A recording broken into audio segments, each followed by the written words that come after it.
Hey, can I call you Joe? Okay, good. Thank you. Thank you, Gwen. Thank you. Thank you. Thank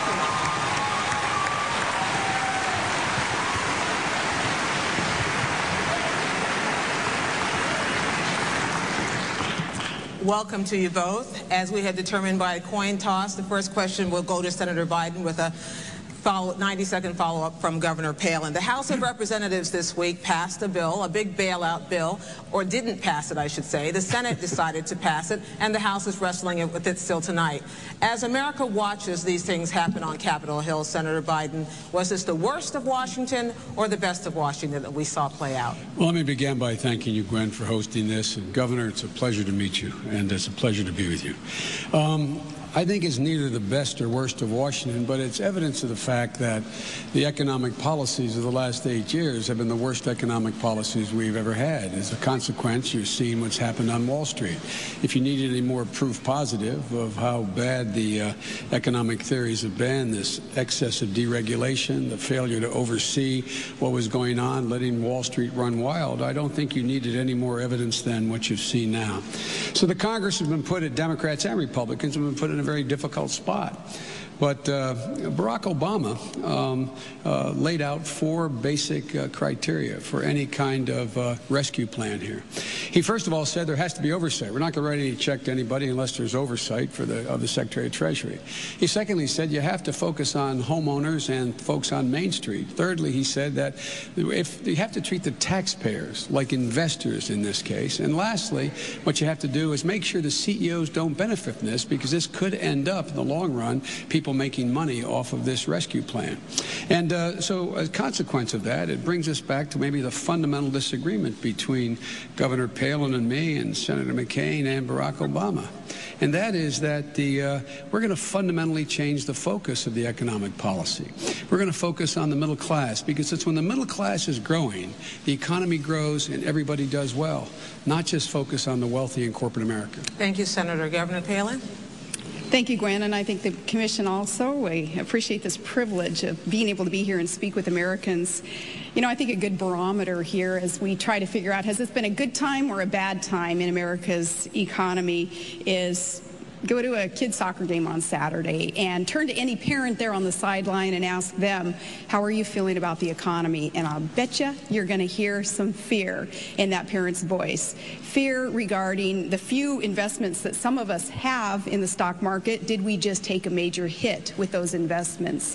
Fear about how are we going to afford to send our kids to college?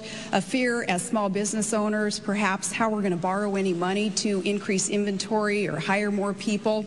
The barometer there, I think, is going to be resounding, that our economy is hurting and the federal government has not provided the sound oversight that we need and that we deserve, and we need reform to that end. Now, John McCain, thankfully, has been one representing reform. 2 years ago, remember, it was John McCain who pushed so hard with the Fannie Mae and Freddie Mac reform measures. He sounded that warning bell.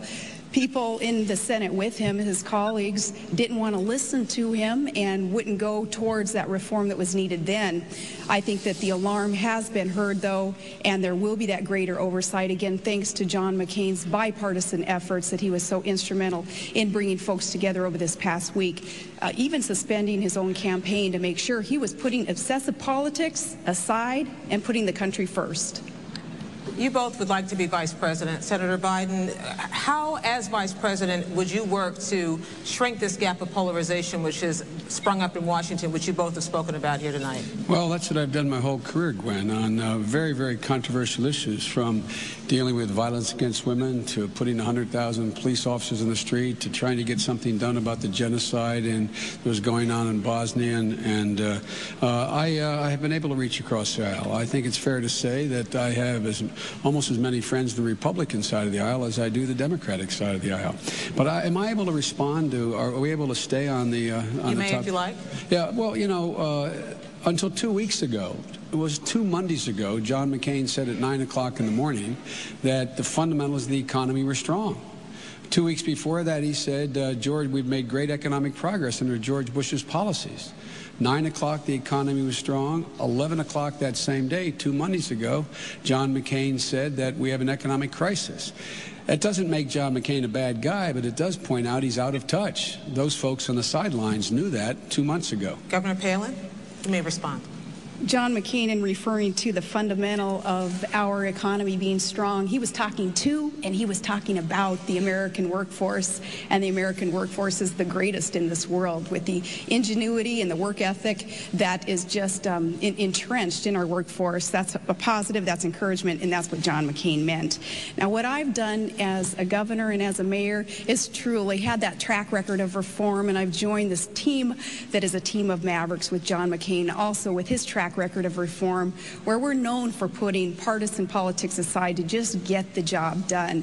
Now, Barack Obama, of course, he's pretty much only voted along his party lines. In fact, 96% of his votes have been solely along party line, not having that proof for the American people to know that his commitment, too, is, you know, put the partisanship, put the special interests aside, and get down to getting business done for the people of America. We're tired of the old politics as usual, and that's why, with all due respect, I do respect your years in the U.S. Senate, but I think Americans are craving something new and different, and that new energy and that new commitment that's going to come with reform. I think that's why we need to send the maverick from the Senate and put him in the White House, and I'm happy to join him there. Governor, Senator, neither of you really answered that last question about what you would do as Vice President. I'm going to come back to that throughout the evening to try to see if we can look forward as well.